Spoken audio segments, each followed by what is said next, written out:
show how the procedures are done for for controls as well as for the account details, okay, as well as for numbers. So we did substantive procedures, test of control, analytical procedures. So now it's time that how does an auditor forms the conclusion. Okay, so how will he analyze and comes to any conclusion? Just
okay, sorry. Uh, let's continue. Okay, so now it's time for the auditor to reach to the conclusion and to mention that in his audit report. So what are the various type of conclusion, various type of audit report he can issue? We will look for that. In case of audit, in case of attestation, in case of accounting and review services, in case of compliance, or any other special types of report like something related to special purpose framework, government accountings, government audit, sorry, supplemented information, review of interim, other information, comparative statement. Okay, so there are lots of your audit reports are here. Okay, so let's first discuss about the how audit evidences are now evaluate. Okay, so how do you reach any conclusion? So first of all, an audit of financial statement is a cumulative and iterative process. As the auditor perform plan audit procedure, the audit evidence obtained may cause the auditor to modify the nature, extent, timing. Okay, so as you are gathering the evidence, you can, according to that evidence, you can modify your procedure. Like if you think you need more testing, you can do. If you think you have to change your procedure, you can change. Based on audit procedure performed and audit evidence is obtained, the auditor should evaluate whether the assessment of risk at the relevant assertion level remains appropriate. Okay, so he will find that is the risk assessed by him was appropriate or not. He should not assume that an instance of fraud or error is an isolated occurrence, because if you have found any, that means there might be chances that some of the other aspect can also related with that kind of fraud. In developing an opinion, the auditor should consider all relevant audit evidences, regardless of whether it appears to corroborate or contradict the relevant assertion. Okay, so आपके evidences या तो आपके data को कॉरबोरेट यानी match करते होंगे या contradict करते होंगे. So you have to check कि क्या एविडेंसेस आपके सफिशिएंट और अप्रोप्रिएट है या नहीं, because if your evidences are not sufficient enough then there might be chances that you will result in some wrong conclusion. The auditor's judgment as to what constitutes sufficient appropriate evidences is influenced by such factors like significance of potential misstatement in the relevant assertion and the likelihood of having a material effect individually or aggregated with other potential misstatement on the financial statement. The effectiveness of management responses, the experience gained during the previous audit, the result of other audit procedures performed, the sources and reliability, the pervasiveness of Audit evidence is the understanding of entity and its environment. So we already discussed about ki how the sufficiency and appropriateness is determined. कि अगर आपके evidences आपकी evidences की परसुएसिवनेस means कि वो कैसे affect करते हैं पूरी फाइनेंशियल्स को.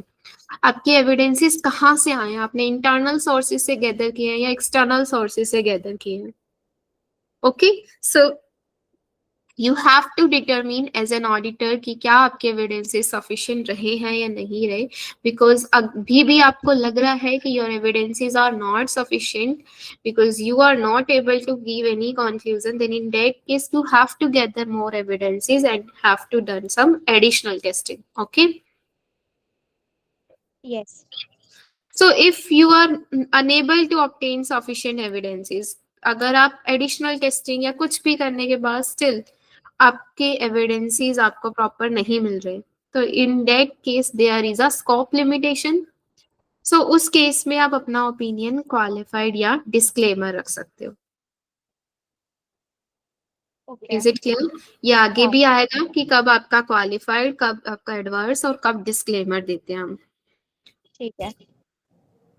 You have to document your overall responses to the excess risk of material misstatement, risk of misstatement, your nature, extent, and timing. So everything you are doing, you have to document the linkage of procedure with the excess risk, the result of audit procedures, the conclusion reached with regard to use in the current audit of audit evidence, about the operating effectiveness of control that was obtained in the prior audit. The manner in which these matters are documented is based on the auditor's professional judgment. Okay, so हाँ. the evaluating audit documentation, because अब आपका audit documentation is your strong like basis, जिसके basis पर आपने जो भी document किया है, अब वो सारे आपके उसके अंदर आपने अपने एविडेंसेस गैदर किए, अब उसके बेसिस पर you are going to give some conclusion. So audit documentation basically आपकी उसमें प्रोसीजर्स आ जाएंगे, आपने क्या क्या एविडेंसेस गैदर किए, क्या कंक्लूजन निकाला, और agreement of accounting record with the audited financial statement और द ऑडिटेड इंफॉर्मेशन की जो भी आपकी उसके अंदर इंफॉर्मेशन आपको मिली है, you are putting that information in this audit documentation. ठीक है, so audit documentation आपकी should be enable an experienced auditor. So basic statement क्या दी जाती है regarding audit documentation कि वो इतने like enough होने चाहिए कि अगर कोई auditor जिसके पास कुछ एक्सपीरियंस है, अगर वो उस डॉक्यूमेंटेशन को पढ़े, फर्स्ट टाइम भी पढ़े, तो वो समझ जाए कि क्या चीज हुई है उसके अंदर. ठीक है, जिसका उस ऑडिट से कोई कनेक्शन भी ना हो, लेकिन वो अगर उसे पढ़े तो उसे समझ में आ जाए. क्लियर? हाँ. बिकॉज अगर कोई फ्रेशर है तो उसके लिए तो ऑब्वियसली डिफिकल्ट है ही पढ़ना समझना, लेकिन अगर कोई एक्सपीरियंस ऑडिटर है तो वो उसको बिना, अगर उसका कोई कनेक्शन भी नहीं है, स्टिल उसे पढ़कर उसको एंगेजमेंट को समझ जाए. Okay, Yes.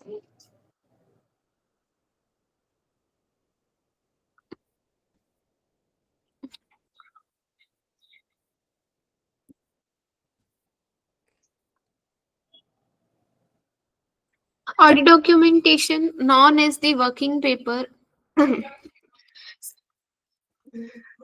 working paper or work paper may be recorded on paper. So आप ऑडिट डॉक्यूमेंटेशन की हार्ड कॉपी रख सकते हो, आप उसे ई फॉर्मेट में सेव कर सकते हो.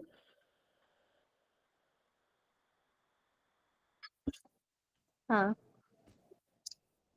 Okay, or other media. The form, content, and extent of audit documentation depend on the circumstances of engagement and the audit methodology and tools used. Basically, कौन से procedures और कौन से tool आप use कर रहे हो, so it will depend.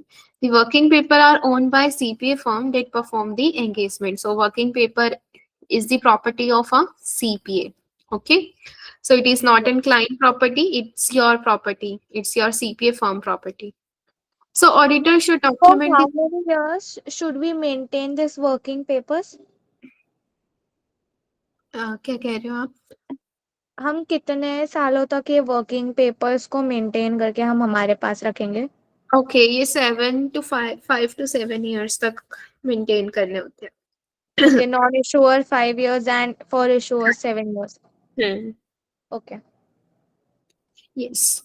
Next, आपके जो भी सिग्निफिकेंट फाइंडिंग्स या इश्यूज मिले हैं, you have to report them in your audit documentation. You have to document who performed the work, the date the work was completed, who reviewed the work, and date the work was reviewed.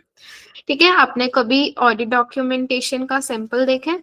उसके अंदर ये mention होता है initials कि किसने उसे perform किया है और किसने उसे रिव्यू किया है. उस पे टाइटल प्रॉपर मेंशन होता है कि क्या चीज आपने परफॉर्म कर रखी है, जैसे बैंक रिकंसिलेशन कर रखी है.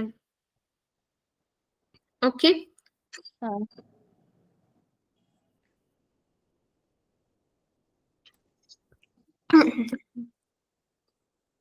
Documentation of procedure performed should include identifying characteristics of the specific item tested.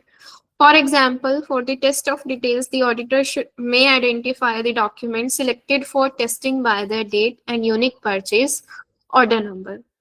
So if the auditor departs from requirement of guess, the auditor must document the justification. So if as an auditor, you have the responsibility to work to perform your audit accordance with the gas principles. But in case if you are not following this principle, in some cases, in that case you have to document that why you are not following this principle, why is the departure, or how alternative procedure if you are performing, how these are sufficient. Okay.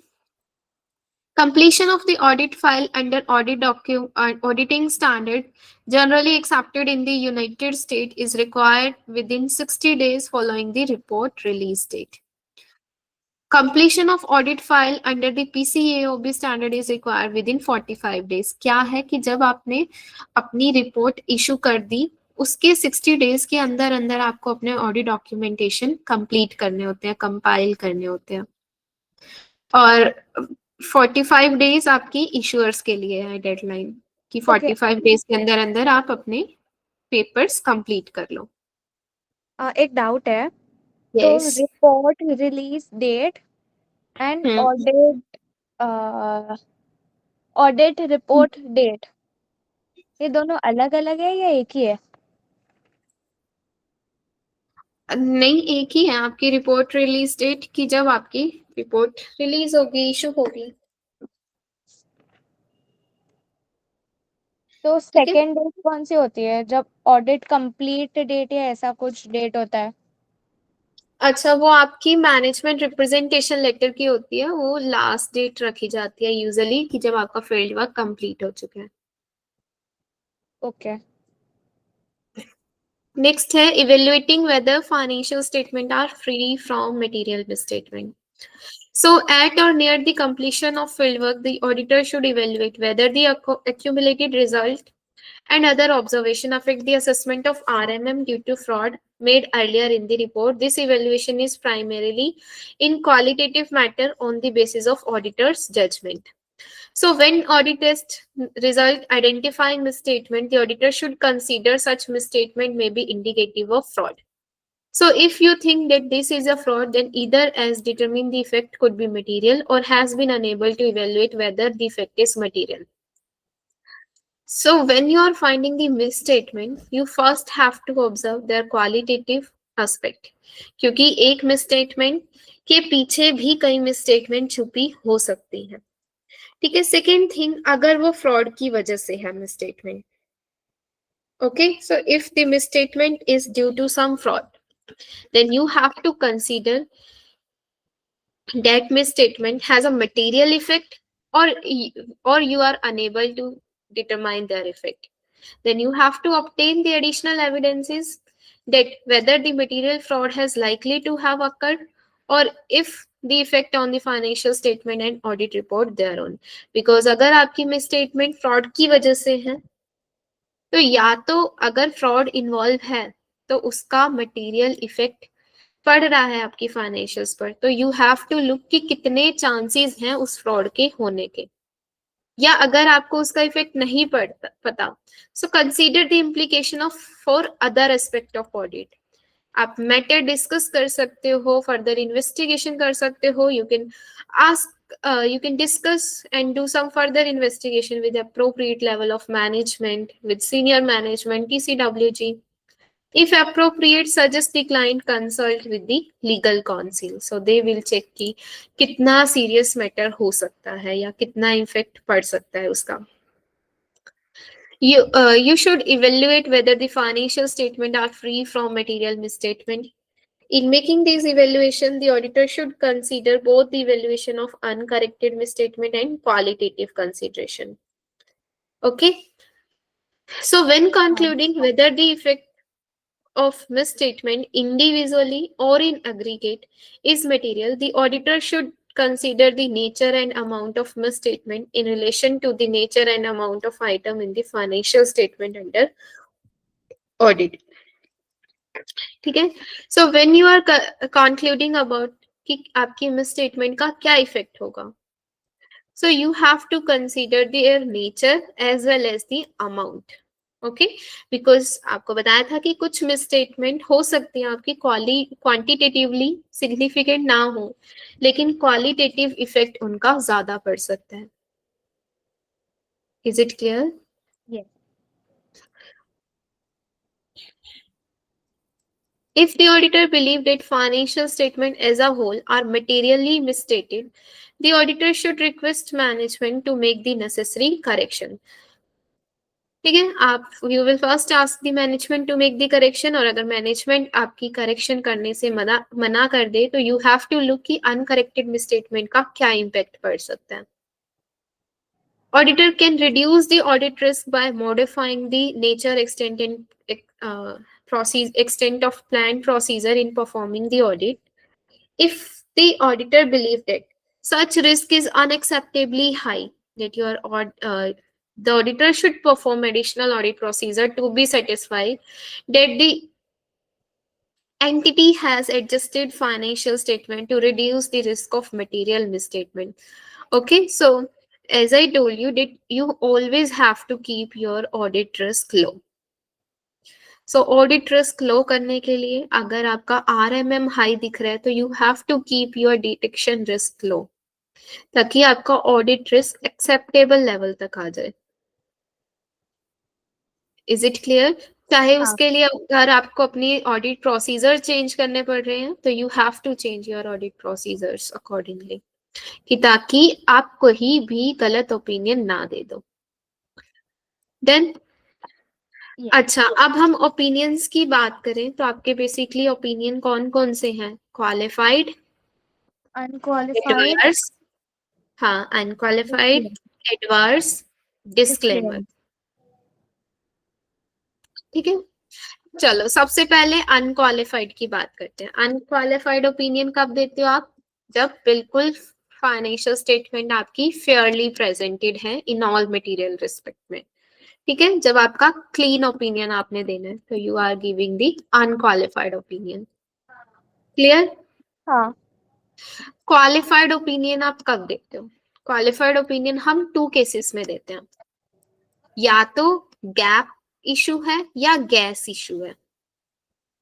ठीक है, या तो gap या gas. Gap issue का मतलब क्या है कि there is some problem in the financial statement.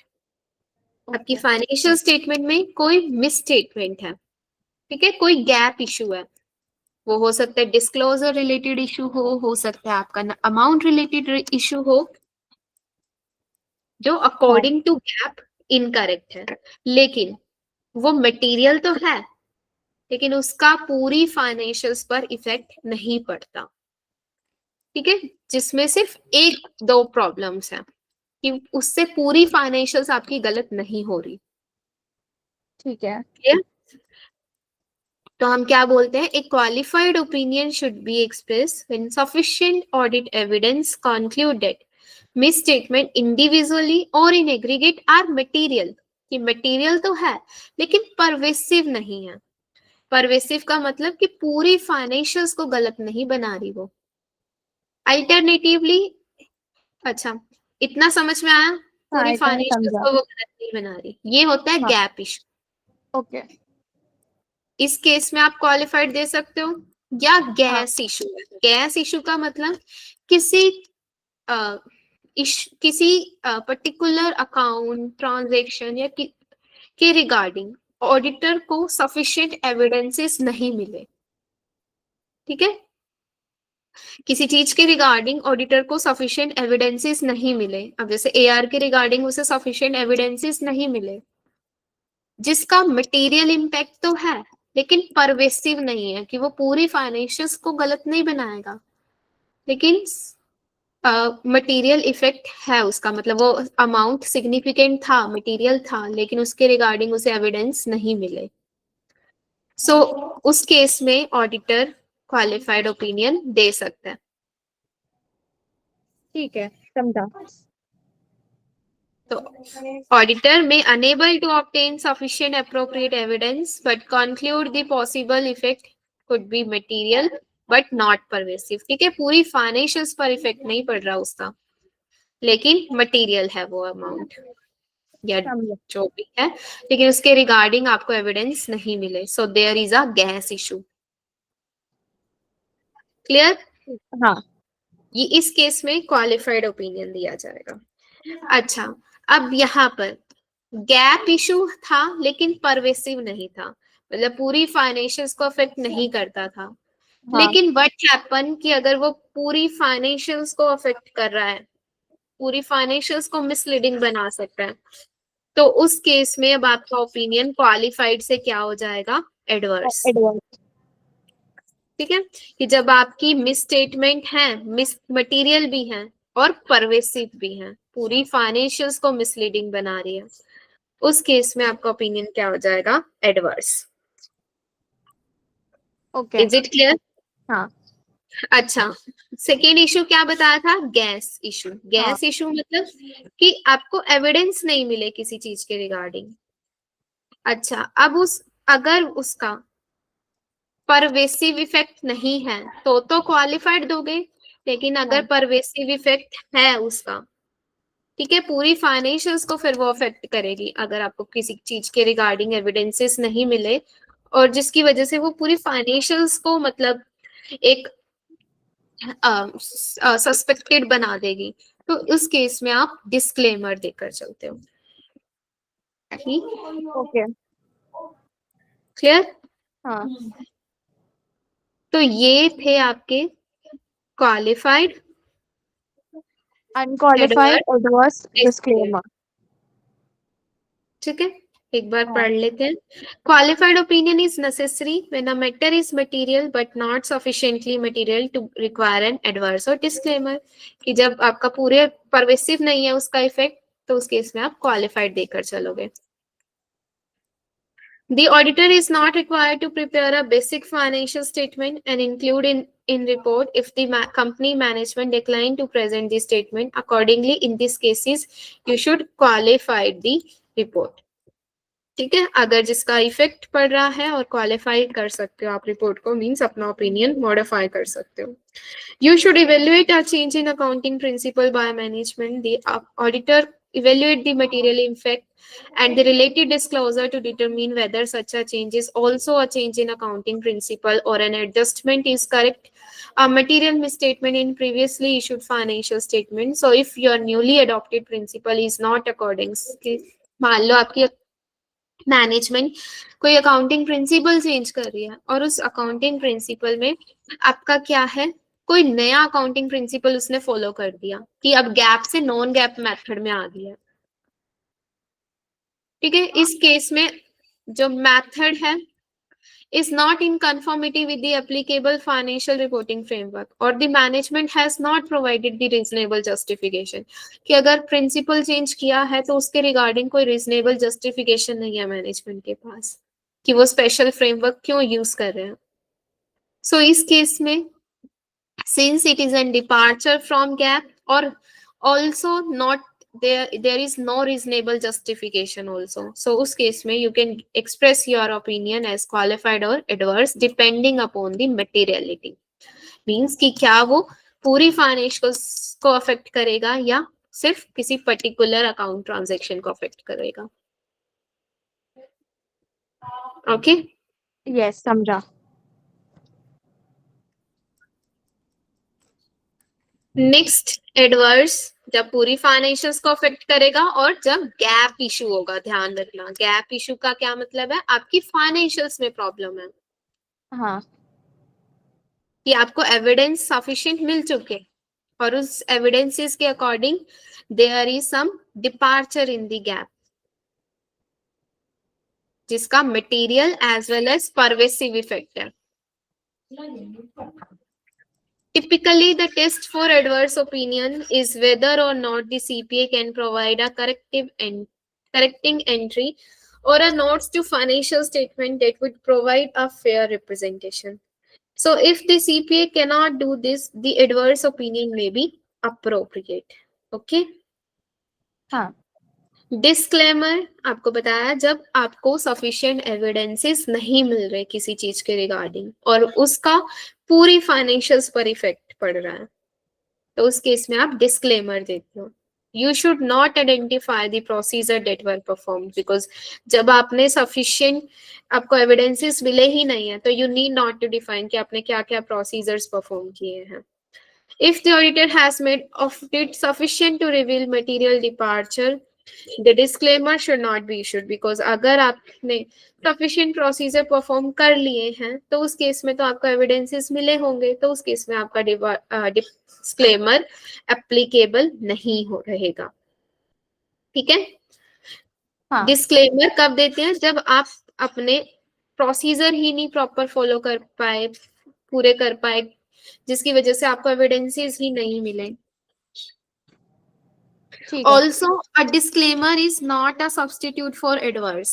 ध्यान रखना, डिस्क्लेमर ऑडिटर की प्रॉब्लम है कि ऑडिटर नहीं परफॉर्म कर पाया, उसे एविडेंसेस नहीं मिले, हो सकता है कि मैनेजमेंट ने उस पर रेस्ट्रिक्शंस लगाए या उससे नहीं प्रॉपर मिल पाए, वो नहीं प्रॉपर ऑडिट प्रोसीजर परफॉर्म कर पाया. लेकिन एडवर्स में आपको मिल चुके हैं एविडेंसेस. ओके. ठीक है. हाँ. Next is summary of audit report format. So we already discussed it. हाँ. अच्छा, next is form and content of audit report included emphasis of matter and other matter paragraph. अब हम एक स्टैंडर्ड ऑडिट रिपोर्ट देख के चलेंगे non issuer के लिए. ओके. ठीक है, यहाँ पर आपकी ये रही, एक बार देख लो फिर हम पढ़ते हैं इसके बारे में. ठीक है. ये है आपकी स्टैंडर्ड ऑडिट रिपोर्ट किसी नॉन इश्यूअर के लिए. तो सबसे पहले आपका क्या होना चाहिए, independent independent auditors report. Auditors report. सबसे पहले टाइटल मेंशन रहता है कि ओके. क्या है ये.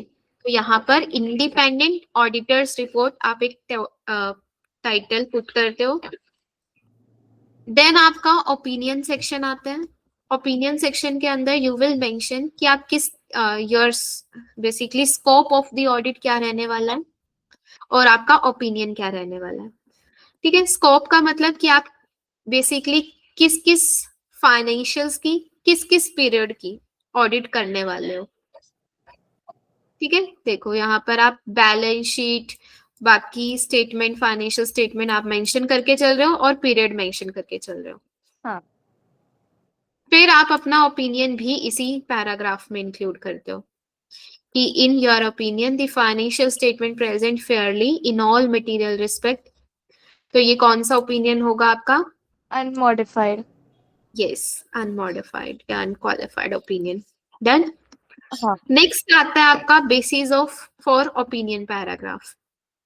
बेसिस फॉर ओपिनियन पैराग्राफ में आप क्या मेंशन करते हो कि audit is performed in accordance with the gas. यहाँ पर आप गैप मेंशन करके चलते हो कि yes your financials are in accordance with this GAAP principle, और यहाँ पर आप गैस मेंशन करके चलते हो कि your audit is in accordance with gas. ठीक है. क्लियर? हाँ उसके बाद आपकी मैनेजमेंट की रिस्पॉन्सिबिलिटीज आती हैं, जिसमें आप मैनेजमेंट के बारे में बता के चलते हो कि मैनेजमेंट फाइनेंशियल स्टेटमेंट प्रिपेयर करती है, उसे फेयरली प्रेजेंट करती है, कि ये मैनेजमेंट की रिस्पॉन्सिबिलिटीज है। और इंटरनल कंट्रोल्स के रिगार्डिंग मैनेजमेंट की रिस्पॉन्सिबिलिटीज, गोइंग कंसर्न के रिगार्डिंग मैनेजमेंट की responsibilities you will mention in this management responsibility paragraph. Okay, हाँ नेक्स्ट आता है आपका ऑडिटर्स रिस्पॉन्सिबिलिटीज पैराग्राफ, जिसके अंदर आप ऑडिटर की सारी रिस्पॉन्सिबिलिटीज मेंशन कर रहे हो कि एज एन ऑडिटर आपको like you have to obtain always reasonable assurance. ठीक है, ये इंपॉर्टेंट है आपका, रीजनेबल एश्योरेंस देकर चलते हो आप हमेशा। ओके, रीजनेबल एश्योरेंस क्या होता है? हाई लेवल एश्योरेंस है, लेकिन एब्सोल्यूट नहीं है, because there are always chances that कि आपकी कुछ प्रोसीजर्स आप परफॉर्म ना करो, मतलब आप हमेशा 100% टेस्टिंग नहीं करते, so always there is some inherent limitations, जिसकी वजह से आप हमेशा रीजनेबल एश्योरेंस देकर चलते हो, और वही आपकी हाई लेवल एश्योरेंस कहलाती है। ठीक है, फिर मैनेजमेंट की जो भी सॉरी ऑडिटर की जो भी रिस्पॉन्सिबिलिटीज हैं, like they have to assess risk, fraud, the internal control, professional judgement, वो सारी आप इसमें मेंशन करके चलते हो। क्लियर? हाँ उसके बाद आती है report on other legal and regulatory requirement, कि जब अगर आप कभी इस पे भी देना है आपको, तो इसमें ये पैराग्राफ भी इंक्लूड करते हैं। अदरवाइज लास्ट में आपके ऑडिटर के सिग्नेचर, ऑडिटर की सिटी एंड स्टेट और date of audit report mention करके चलते हैं। ओके ये थी आपकी स्टैंडर्ड ऑडिट रिपोर्ट, कि जिसके अंदर बेसिकली क्या क्या आ रहे हैं आपके, एक सेकेंड, ओपिनियन एक मिनट, ये नहीं हो रहा।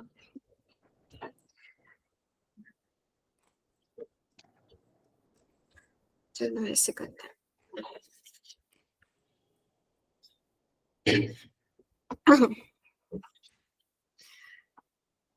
तो एक स्टैंडर्ड ऑडिट रिपोर्ट में आपकी क्या क्या मेंशन रहेंगे? सबसे पहले आपकी टाइटल, उसके बाद आपकी ओपिनियन, ओपिनियन ओपिनियन सेक्शन रहेगा, उसके बाद basis for basis of opinion section opinion रहेगा। क्लियर? हाँ उसके बाद आपकी मैनेजमेंट की, हाँ ऑडिटर की रिस्पॉन्सिबिलिटीज रहेंगी।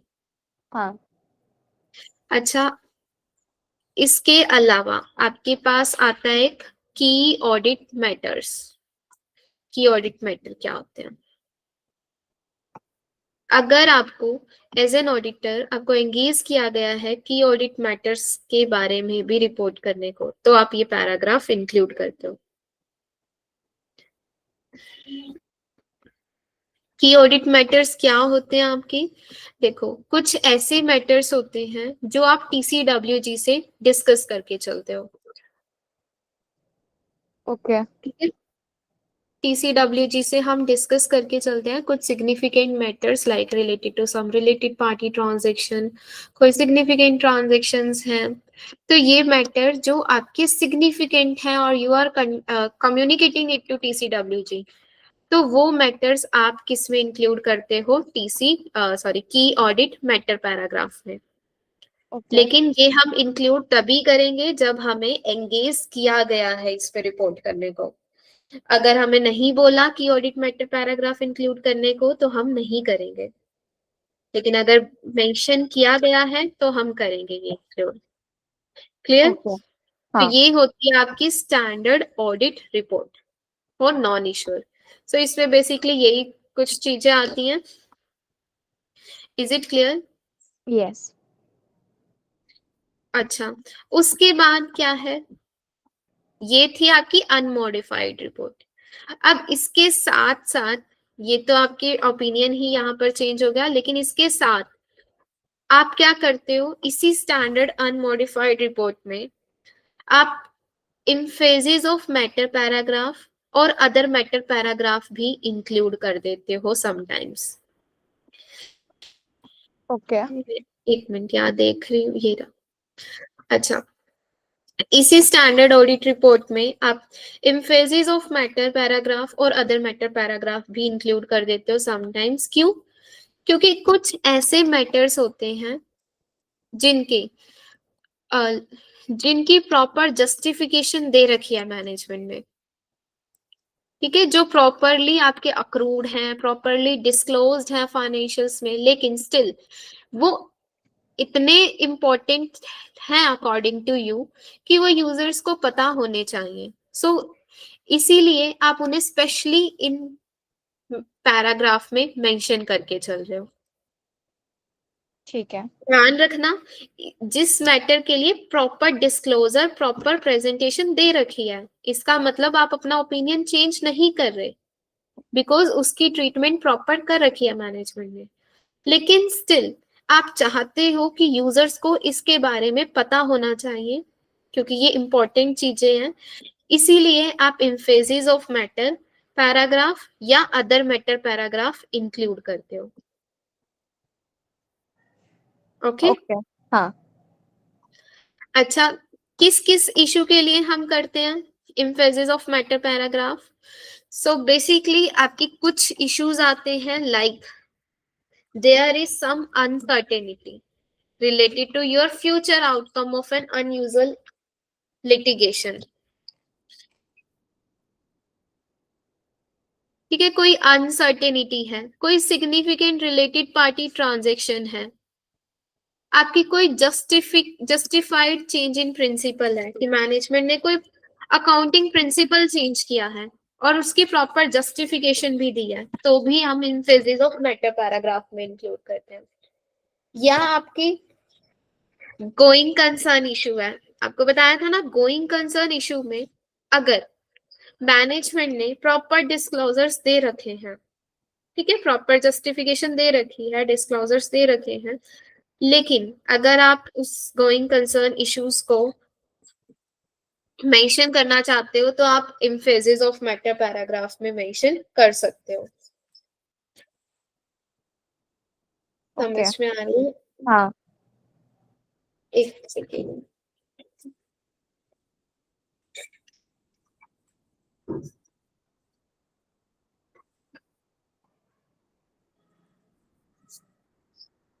अच्छा,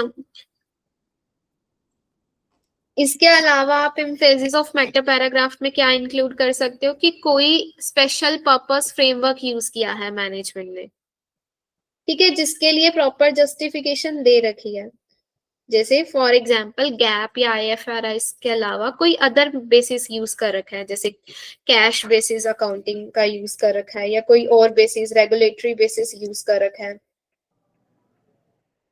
और उसकी प्रॉपर जस्टिफिकेशन है, तो भी आप उसको किस में मेंशन कर सकते हो, एम्फेसिस ऑफ मैटर पैराग्राफ में, ठीक है। ठीक और है। क्या बताया आपको, अकाउंटिंग प्रिंसिपल कोई चेंज किया है जिसके लिए प्रॉपर जस्टिफिकेशन दे रखी है, ठीक है, जैसे मैनेजमेंट ने गैप टू गैप कोई मेथड चेंज कर दिया,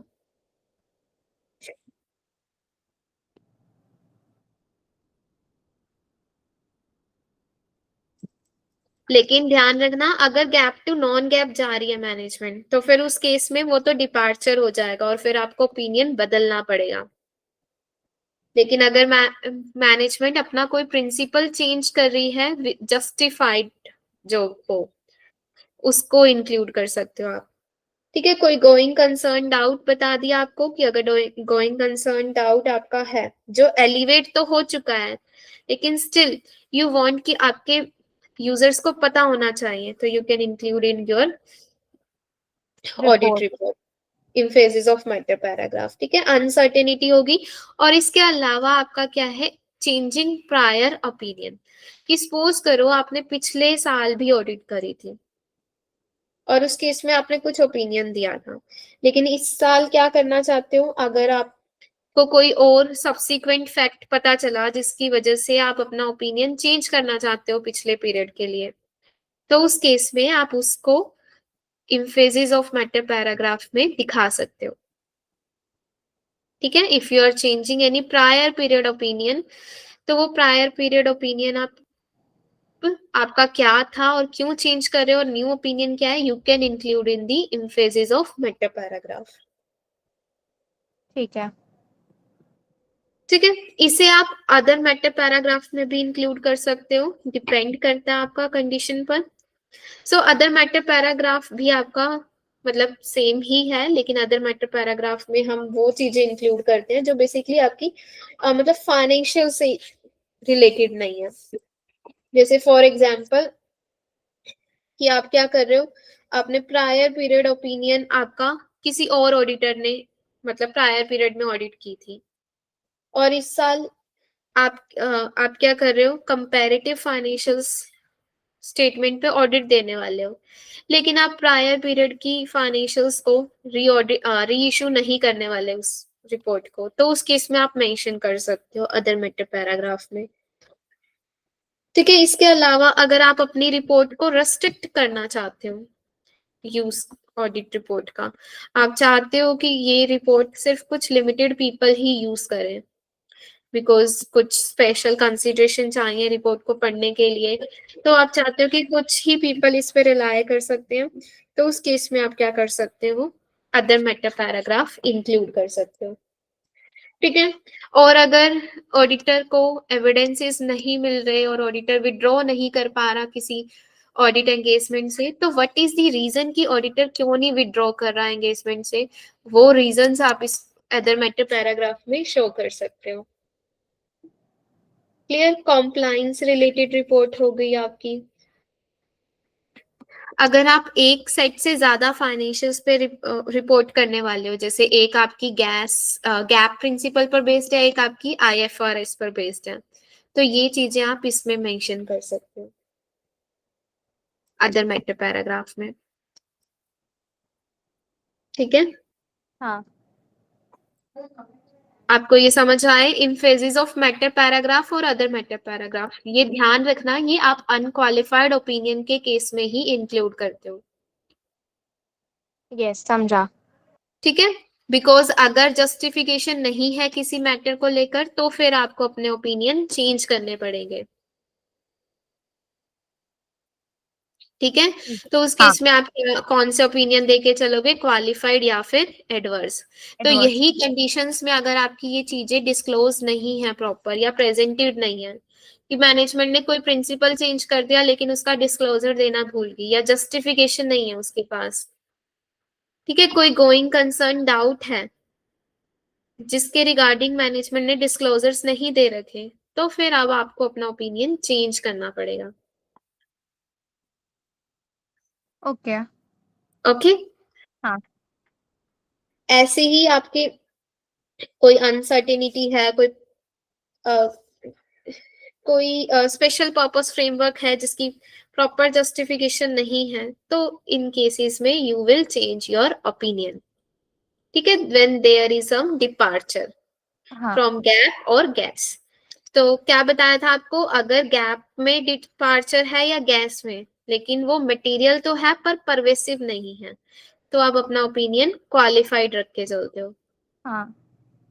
क्वालिफाइड ओपिनियन में क्या क्या आता है आपका, मोर और लेस सेम चीजें आएंगी, बस यहाँ पर ध्यान रखना आपकी यहाँ ओपिनियन सेक्शन में इन अवर ओपिनियन एक्सेप्ट फॉर, बिकॉज यहाँ पर अब आपकी सिर्फ एक या दो मैटर में ही प्रॉब्लम है ना, हाँ। कि जिसका बाकी फाइनेंशियल्स पर इफेक्ट नहीं पड़ता, जिसका पूरी फाइनेंशियल्स पर, सो आप कैसे मेंशन करते हो इसे, except for the possible effect of matter that is discussed in basis for qualified opinion, आपकी बाकी फाइनेंशियल स्टेटमेंट क्या है, मटेरियल रिस्पेक्ट में फेयरली प्रेजेंटेड है। ठीक है, इन अकॉर्डेंस है योर प्रिंसिपल के, और बस जो आपकी मैटर है उसके अलावा वो मैटर क्या है, basis of matter qualified opinion में आप उसे इंक्लूड करके चलते हो। ठीक है, जैसे अब यहाँ पर ये इंक्लूड कर रखे, इन्वेस्टमेंट रिलेटेड इशू था, आपने यहाँ मेंशन कर दिया, बाकी चीजें आपकी सेम रहती हैं। इज इट समझा। क्लियर? यस। तो सिर्फ यही चेंज है आपकी ऑडिट रिपोर्ट में जब आप क्वालिफाइड ओपिनियन देते हो, आपको यहाँ एक्सेप्ट फॉर ये स्टेटमेंट इंक्लूड कर देनी है, और उस इशू को यहाँ मेंशन कर देना। ठीक है। ठीक है, ये था आपका qualified issue, qualified opinion.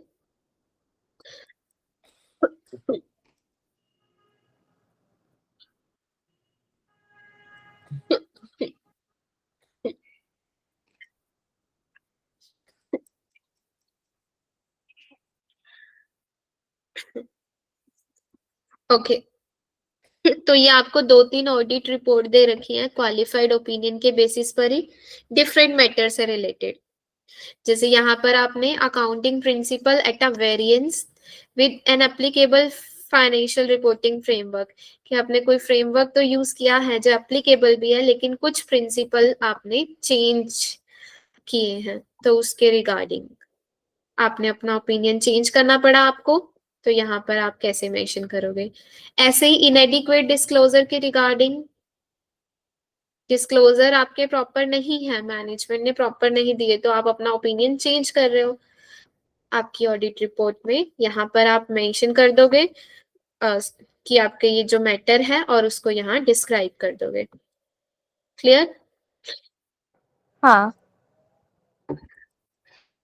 Adverse में क्या बताया कि एडवर्स में जब पूरी फाइनेंशियल्स पर इफेक्ट पड़ेगा, तो डेट मीन्स अब आपको यहाँ पर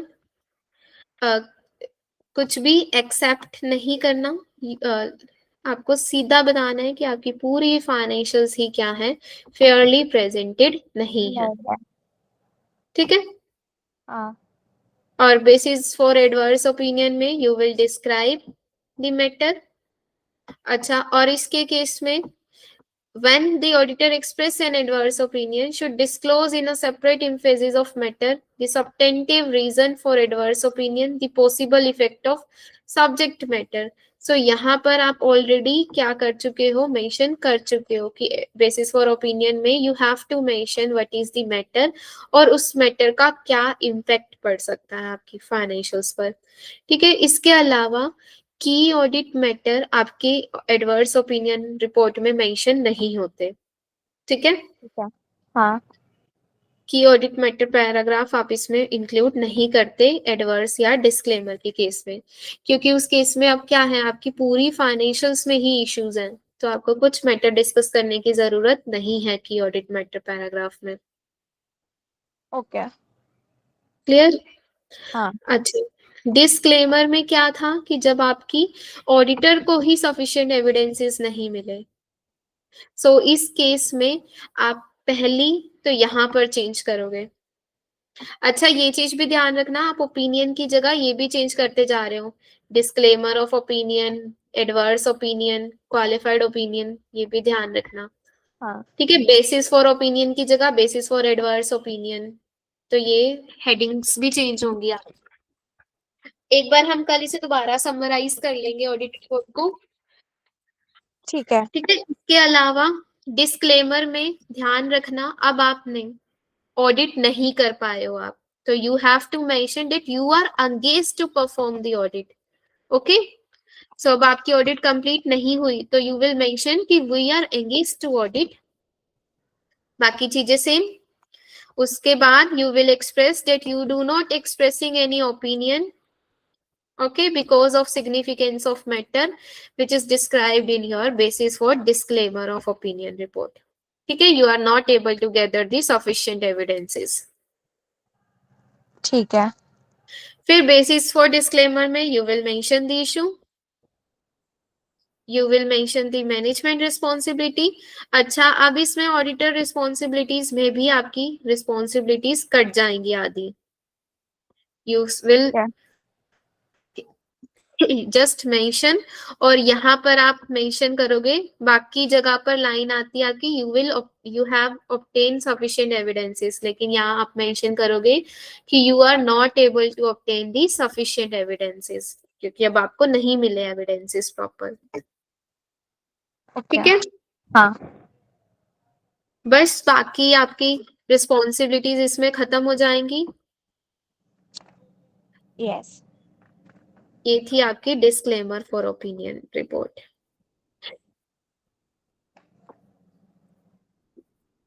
इज इट क्लियर? एक यस बार इट इसे इज कल क्लियर। दोबारा समराइज कर लेंगे क्योंकि भूल हाँ, जाओगे, बहुत सारा कंटेंट है।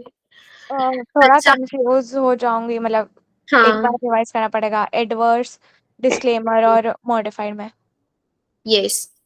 अच्छा, आपके एग्जाम में क्वेश्चंस आते हैं कि आपकी गैप इशू है, परवेसिव नहीं है तो कौन सा ओपिनियन देगा ऑडिटर, स्कोप लिमिटेशंस हैं तो कौन सा ओपिनियन दे सकता है। तो आपके ये इस रिगार्डिंग क्वेश्चंस आते हैं, ओपिनियन रिगार्डिंग। ओके। ठीक है। हाँ। कौन सा ओपिनियन देगा, कौन सा ओपिनियन तब देते हैं जब गैस इशू हो, कौन सा गैप इशू में दिया जाता है, कौन सा स्कोप लिमिटेशन में जो परवेसिव है, in phases of matter paragraph में क्या क्या इंक्लूड कर सकते हैं। ठीक है। ठीक है, ये आप एक बार अच्छे से पढ़ना। हाँ। कोई डाउट हो तो मुझे बता देना। Done. Thank okay you. Then. Bye. Okay bye, thank you for joining.